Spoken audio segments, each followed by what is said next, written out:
si Akop. Tinawag niya na Grand Criminal Enterprise ang war on drugs ni PRRD at isa daw na Grand Criminal Conspiracy against the Filipino people. Linyada ng CPP, NPA, NDF yung kanyang ginagamit. Talaga? Linya ng CPP, NPA, NDF, ang line na yan na binabanggit ni Congressman Akop na dating general sa pulis at naging abogado pa at nagpapakilalang investigador at ang hindi niya lang idinagdag ay siya involved sa Coratong Baliling, yung hindi dinagdag niya. Ayan po, no, magandang araw, Luzon, Visayas, Mindanao. Napakaganda po ng ating topic ngayon. Ang mga makakaliwang black balak na naman magahin ng petition o impeachment laban kay Vice President Sara Duterte. At dyan po ay ipapahayag po ni Senador Amy Marcos. At dito po sa taas, ayan, no, si Manong Chavit, no, okay lang ho daw kahit siya ay makulong. Naku, grabe na po yan, ha. Isipin mo, kahit Manong Chavit ipapakulong. Grabe, no? Paano mo ikukulong yan? Napakalakas po ng taong yan.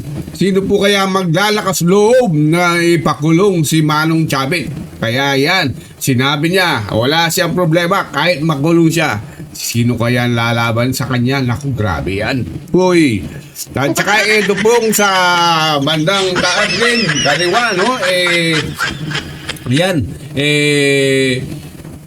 ipapahayag po ni Ka Eric, no, tungkol po ito sa mga makakaliwa, no, na naka-involve po dyan sa mga ating makakaliwang lumalaban kontra sa ating gobyerno. Ayan po ang mga ating tatalakayin ngayon at panonoorin.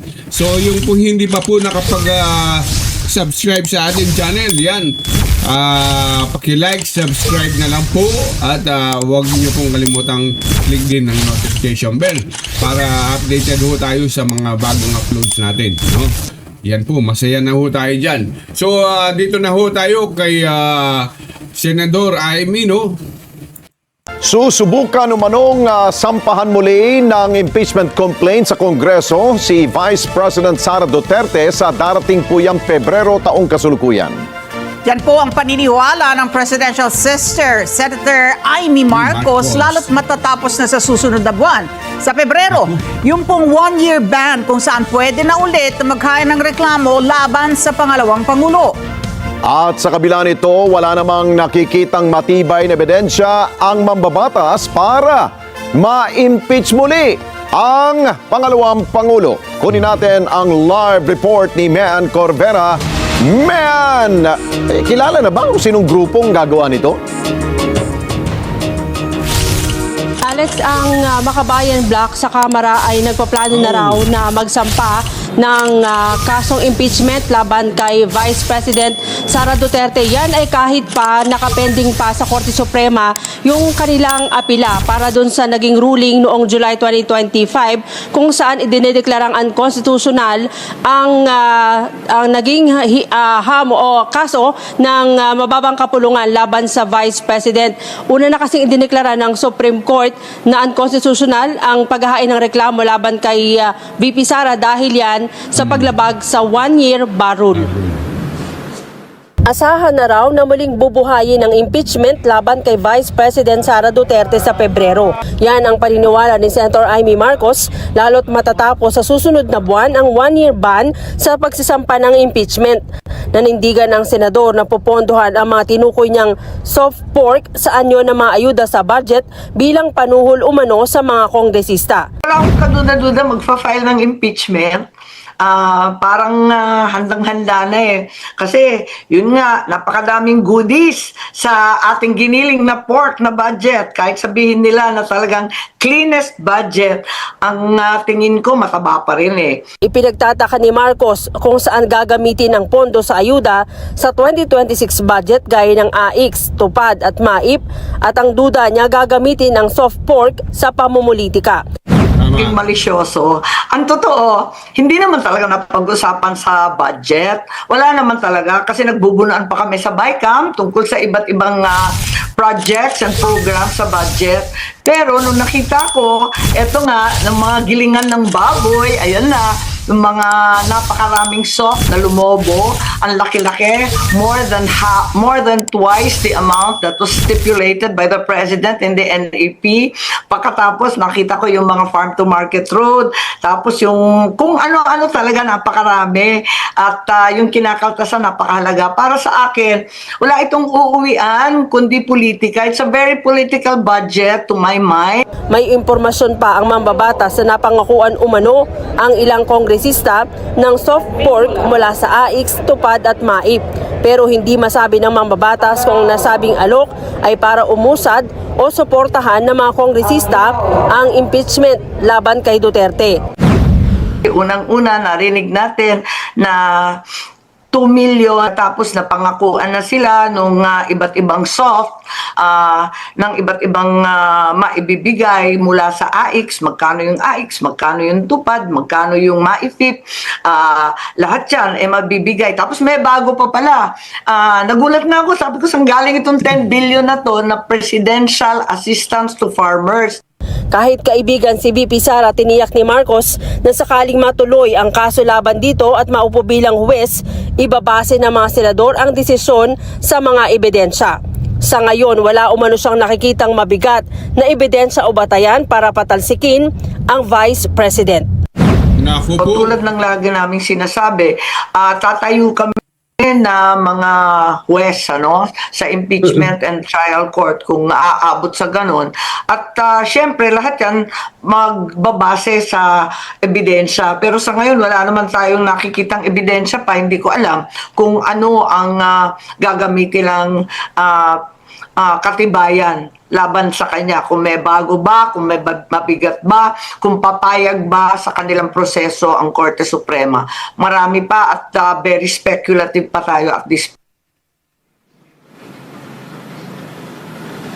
Alex, sa ngayon wala pang pahayag si Vice President Sara Duterte dyan sa mga panibagong alingas-ngas ng impeachment case laban sa kanya. Sabi ni Senator Amy Marcos, abala ngayon ang Vice President sa pag-iikot at pagtulong sa ating mga kababayan na nasalanta ng kalamidad. Alex. Okay, Mayan, siguro tanong, no, bakit ngayon lamang ito isinisiwalat ni Senadora Amy Marcos gayong nung deliberasyon pa lamang ng budget, kung alam niya na yung mga programa na inilaan para sa 2026 budget, dapat kinontra na niya. Sinabi niya, itong mga programa na ito, gagamitin lamang to sa impeachment ng pangalawang Pangulo. But hindi niya ito ibinunyag kagad sa deliberasyon pa lamang. Alex, kasama kasi siya sa miyembro ng BICAM Committee. Yan ay tinutulan niya sa mga budget deliberations. Pero sabi nga ni Senator Amy Marcos, mag-isa lang siya at walang magagawa yung nag-iisa niyang boses para tutulan yung kanyang mga kasamahan. Ang gusto niya nga sa halip ng mga ayuda, hindi daw siya kontra doon sa pamimigay ng tulong sa ating mga kababayan. Pero mas gusto niya sana, Alex, na pondohan yung mga siguradong proyekto. Katulad ng mga uutangin pa sana ng gobyerno pampagawa doon sa ating mga infrastruktura. Alam mo, kanina nakausap si Dr. Tony Liachon, no, na siya rin nagsabi rin na posibleng unconstitutional yung ilang mga probisyon doon sa budget na yun. Tulad yung MAIFIP at yung ilang pang mga social services program na para sa kanya, gusto niya mag-file ng unconstitutionality dito sa budget na ito. Si Senadora rin ba, sususugan ba niya kung meron mang gustong magsampa ng petisyon tungkol dito sa budget unconstitutionality? Wala na siyang balak, Alex, na maghain ng hiwalay na mga petisyon sa Korte Suprema. Pero kung may maghahain daw ng mga reklamo tungkol dun sa pambansang budget, susuportahan niya yan. Ang sabi ni Marcos, tutol siya dun sa mga probisyon ng budget, katunayang hindi siya lumagda dun sa BICAM report. Okay. Dahil kongresong pinag-uusapan at pinatutungkulan ni Senadora, meron na bang reaksyon dito si Speaker Boji? Wala pa silang pahayag, Alex, at kung ang mga kaso bang isasampa ay katulad din ng mga isinampa noong nakaraang taon. Okay. Maraming salamat sa iyo, Man Corvera.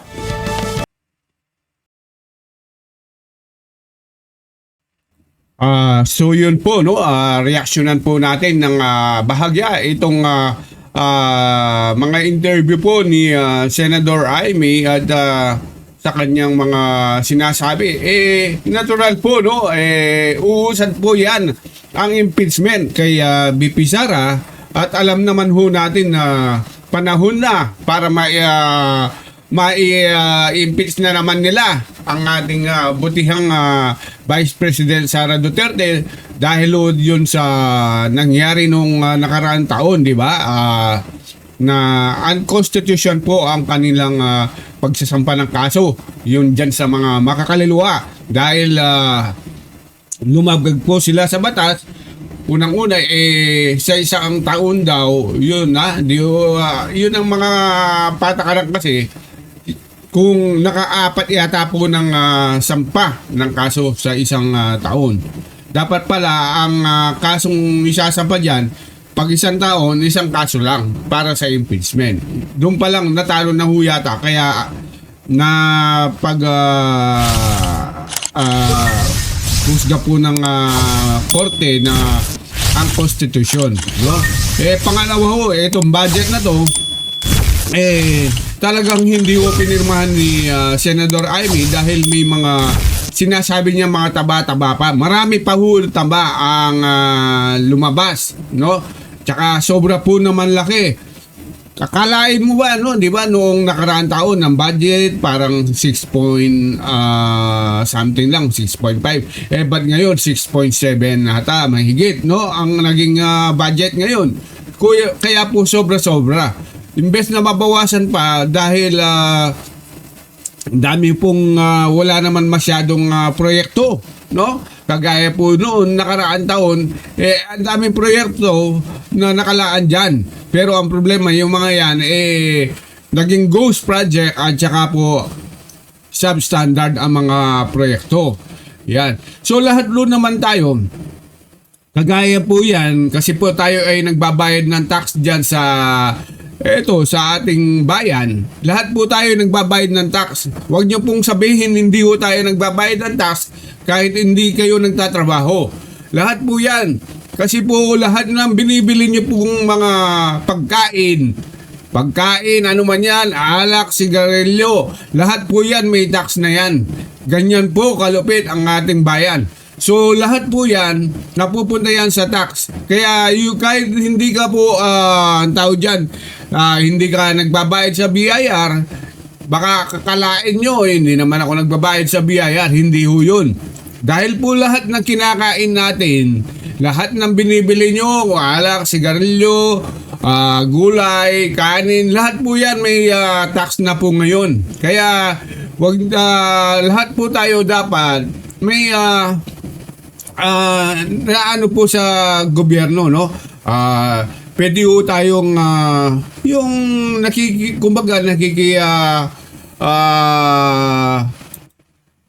ano yon, yung parang may pakialam ba tayo sa ating gobyerno. Kasi po hindi po basta-basta ang mga budget na pinapasayan sa ating gobyerno. Unang-una, lumobo na yan ang ating utang sa, ewan ko kung saan inutang yan, di ba? So isipin mo, 17 trillion na ang utang ng bansang Pilipinas. Saan tayo pupulutin yan, di ba? Pangalawa, ayan, yung dapat ang budget lang nila 5 point something trillion, ngayon po umabot pa ng 7 point something dahil mang-uutang na naman ng mahigit na kulang sa 2 trillion. Ganun po, no? So yun po ang nangyayari. Kaya po yun po dapat nakikialam ho tayo o dyan po sa ating mga gobyerno kung saan napupunta ang mga ating pera sa kaban ng bayan, mga kareaksyon. So yan po, i-comment nyo na lang ho sa comment section kung meron po kayong mga masasabi tungkol sa ating budget. So dito na ho tayo kay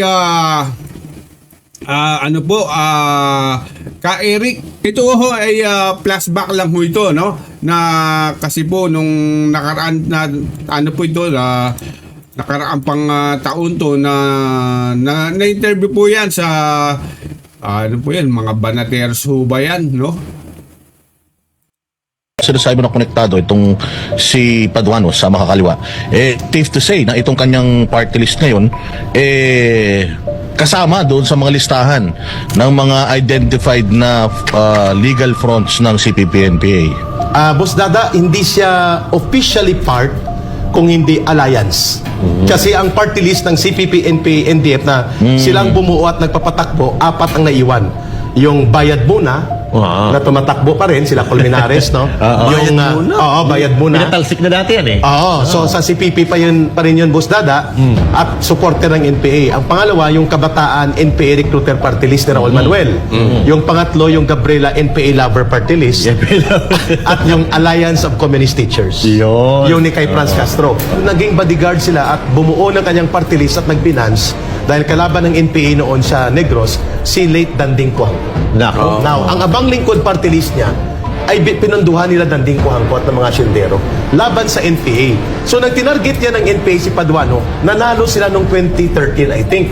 Hindi nagpapakita, nagtatago yan sa office ni Albi Benitez. Nako. Kahit nasa kongreso na siya, hindi siya Tumatago. Nagtatago kasi at that time, active pa ang order na birahin siya ng NPA. So alam ko kung anong background nito. Sayang. Ibig sabihin ngayon, magkakasama na sila ni Franz Castro, ni Raul Manuel at nila Arlene Rosas, posibleng sila ay nagkaroon ng tactical alliance Nako. kasama ang mga hilaw na komunista at mga impostor na aktivista. Yung common agenda nila, wasakin ang matapang at decisibong liderato ng mga Duterte. At doble kabi sila, lagaring hapon. May pundo na, may kita pa. At the same time, nakakapagpostura sila as if they are crusaders sa loob ng Kongreso. Yo. Well, in fact, hindi. Sila ang mga numero. Kung may banateros, mayroong sabotaheros. Sila yon. Sila, so saan doon ang abang lingkod ni Paduano sa tanong ni Boss Dada? Sige. Sila po ay extension ng alliances. Sila po ay hindi formal sa CPP, NPA, NDF, but they also join the common agenda, which is to destroy ang political influence and legacy ng liderato ni Pangulong Duterte at ngayon pinagpapatuloy ni VP Sara Duterte. Ayun. Yun ang common agenda nila. Hanggang doon lang. At ang pangalawang common agenda na nakalimutan ko, pera-pera. Pera-pera. Tsaka, eto, nagsasabuatan sila, hindi Sa prinsipyo. No. hindi sa prinsipyo, hindi para sa pagpapaganda Hindi. sa bayan, kundi para pabagsakin ang pangalang Duterte. At ang buong gobyerno guluhin. Yun. Kaya tawag ko sa kanila, Boss Dada, pera-pera, ang tawag ko, Boss Dada, sa kanila, ang banateros ay kontra korupsyon, kontra kurakot, kontra abuso sa gobyerno. Ang sabotaheros na sa loob ng gobyerno para magsabotahe. Nako. So, ang kanilang common agenda, Boss Dada, magsabotahe sa gobyerno. Yun. Iwan ko bakit naging police general at naging abogado to si Akop. Tinawag niya na Grand Criminal Enterprise ang war on drugs ni PRRD at isa daw na Grand Criminal Conspiracy against the Filipino people. Linyada ng CPP, NPA, NDF yung kanyang Correct. ginagamit. Talaga? Linya ng CPP, NPA, NDF, ang line na yan na binabanggit ni Congressman Akop na dating general sa police Kaya pala. at naging abogado pa at nagpapakilalang investigador at ang hindi niya lang idinagdag ay siya involved sa Kuratong Baliling. Naku. Yun ang hindi dinagdag niya. Sabi So- niya, ako'y abogado, investigador. Pero dapat dinagdag niya, Kuratong Baliling.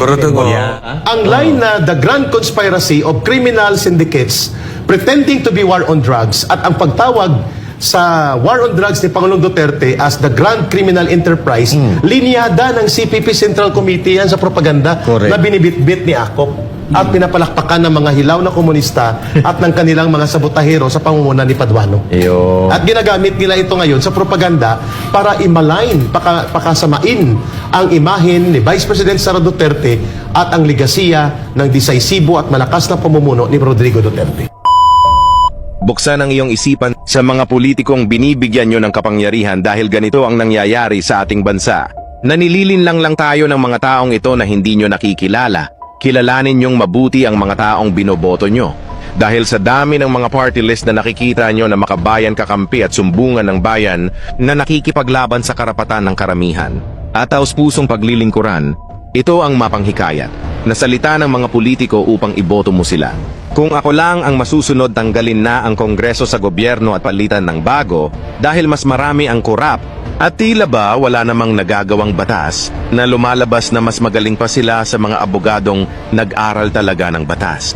Napakarami ng mga ito sa sweldo at pondo ay malaki ang kanilang nakukuha na napakalaki ng matitipid ng gobyerno kung pag-iisipan ito ng magaling na pangulo na may alam sa batas. Dahil napapasukan din ang Kongreso ng mga anay na sumisira sa ating bayan. Ito po ang Mark My Channel na naghahatid sa inyo ng mga kwentong may... Narinig po natin yung pahayag po ni Mark My Channel, no? Totoo naman no yan, no? Unang-una po yung nabanggit ni Ka Eric dyan sa Banateros interview, nakita nyo po sinasabi ng alliance po yan ng CPP, NP, NDF, ang mga grupo ni di umano'y ni Paduano. Yan. At sinabi rin ho, ang linyang sinabi ni Akop, no? Si Akop po sumalangit o hindi po natin alam kung napunta sa langit o sa baba, no? Yan po ang ating hindi po natin yan alam.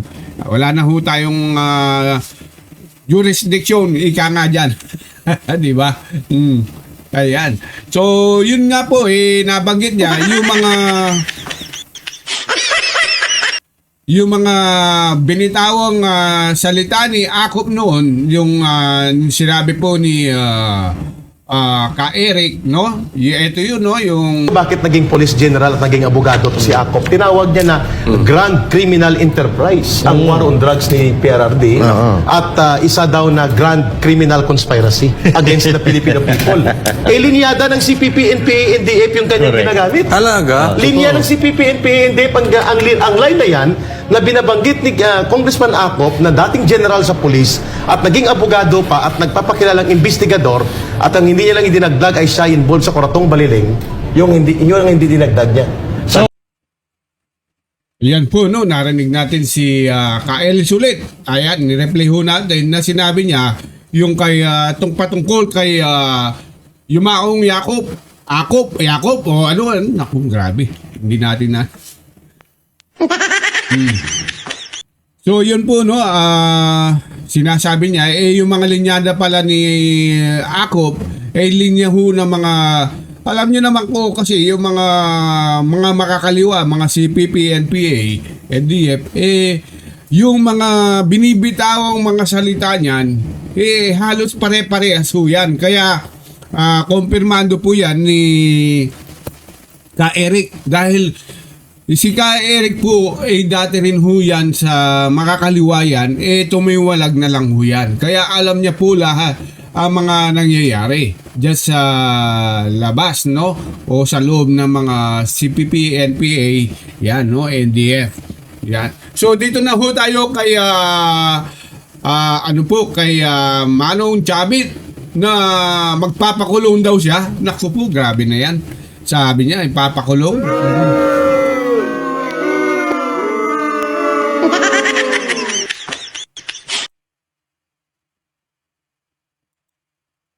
Arrested because of possible inciting to sedition because of what we have mentioned here. Ako ba, we are not violating anything. Hindi ko sinasabi patanggal si Marcos Just stand up against graft and corruption. That's not inciting. Paski na. Kung gusto nila ako kulong nila ako. Naku po. I don't mind. By the way, for the information of everybody, they tried to file a plunder case against me. Hindi po totoo yun. Kung totoo yun, magpapakulong ako.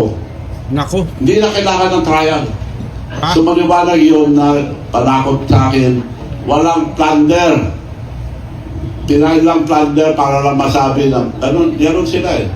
Papal sila, papal, pero wala plunder.